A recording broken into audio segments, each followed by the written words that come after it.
Hey everybody, this is Amy at the Crafty Cottage. I am going to do just an individual video for today so that you can actually see the marbling technique that I've used for this card. But today I'm going to use some different colors because I want to use them for the back of some butterflies. So let's get to making some marble paper.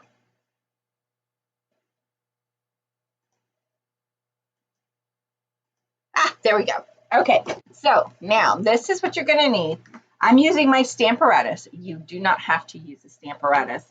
And you can use any solid surface that is, can be protected from your water. So you could use one of the silicone mats that Tim Holtz put out.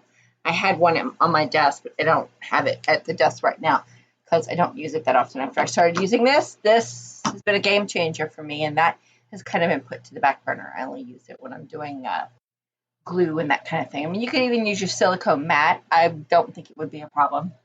Let me put this up because we definitely don't need some permanent black. I'm going to use this is 5.5 by 4.25. This is shimmer paper. I don't know if you can see it. Let me turn on my other light here. I'm trying not to use a lot of light today because there's a lot of sunshine out there today, and it's really nice. So if you can see the sparkle, this is you really can't see it, but it's the sparkle shimmer white cardstock that Stampin' Up! Sells. It's awesome. It'll give my little butterflies a little shimmer. So this is what I'm going to use for those. And I chose 3 different colors. So you can use whatever colors you like. Technique is just the same with whatever you want. I have Gorgeous Grape, Bermuda Bay, and Granny Apple Green because I want it to be happy, happy, happy spring colors.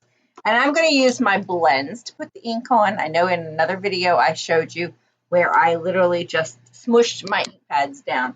I'm actually going to turn this light. It's kind of a yellow, making everything look yellow. And, well, it's not yellow. So there we go. There's some white. There. Okay, so these are my used and loved, well-loved blender pens, blender brushes. They're wonderful. I love these. I've got 2 sets. I mean, they're on back order, of course, but, I digress. With my Stamparatus, I've made sure I've got a large stamp pad underneath here because that'll give me my height so I won't be pressing down funky. So as you can see, I love my Stamparatus so much I've broken a couple of sets of magnets. So, there is that. So I'm going to start with my lightest color, which is my Granny Apple Green. And I'm just going to take a blender brush, pat it in here. I've got some color and just dab around randomly everywhere on my pad. No particular rhyme or reason. So there we go. That's that color. And then I'm going to take my Bermuda Bay and I'm going to do the same thing. We're going to get some color, dab it in here. And you can see where your other colors are. And, since you're going from light to dark in your colors, it won't matter so much if you get a little of the other color and you put it in your stamp pad. It doesn't blend like that, so it won't get into your pad. And if it does, you won't ever notice it. So I think I have enough of the Bermuda Bay on there. Now, these are all 3 pretty strong colors, so I would be kind of careful about putting too much of either one. Now I'm going to do my Gorgeous Grape, and I'm just kind of blotting this in there with those Bermuda Bays so that we get color everywhere.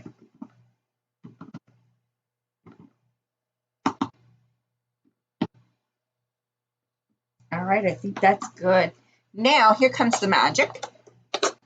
I'm going to go ahead and close that one. And then I'm going to use, I have my spritzer. Where my spritzer is right here. It was right here. I just put it here. Don't you love how things just move on you? Here it is. It fell over. But I'm using my little spritzer from Stampin' Up. They're called the Stampin' Spritz. It's just water in here, nothing special. You can do this with alcohol, I guess. I don't see why it would be a problem. So what I'm going to do is just spritz my ink pad. You can put as much or as little water as you like. And you really don't need a lot with this particular type because the paper I'm using, I don't want it to be super soupy. And it can be super soupy if you're using watercolor paper because it will suck that right up. Now let me get a napkin here to do this with because I will end up with it everywhere. And I think I broke another nail. Woohoo! All right, I'm taking my piece of paper. I'm just going to lay it right down here on this, just like that. I'm going to take my napkin, and I'm literally just going to press this down, let it soak up, and you should be good. Pull up your paper, and there you go. And now it will bleed a little bit, but that's okay. Let this dry. Do not, if you want to pull this off so that you don't have that watery look, you can dab it off, but it will dry. You can blow dry it if you'd like, and that will help even out the curl. That's it. Super simple, pretty little colors, very light and soft. So I'm just going to leave this sit to dry, and that is it. That is how you do it. I am going to take my hair dryer so you guys can finally see the product.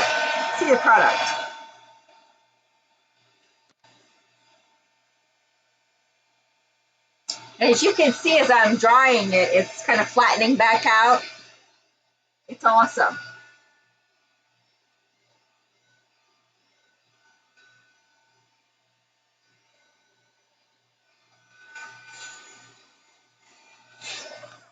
There you go. That's it. That's how you do that. Perfect, beautiful little card. Let me even put myself here in the little bitty spot, see? So you can see, there you go. Now you can still see it. Isn't that beautiful? I just love how it's all the different colors.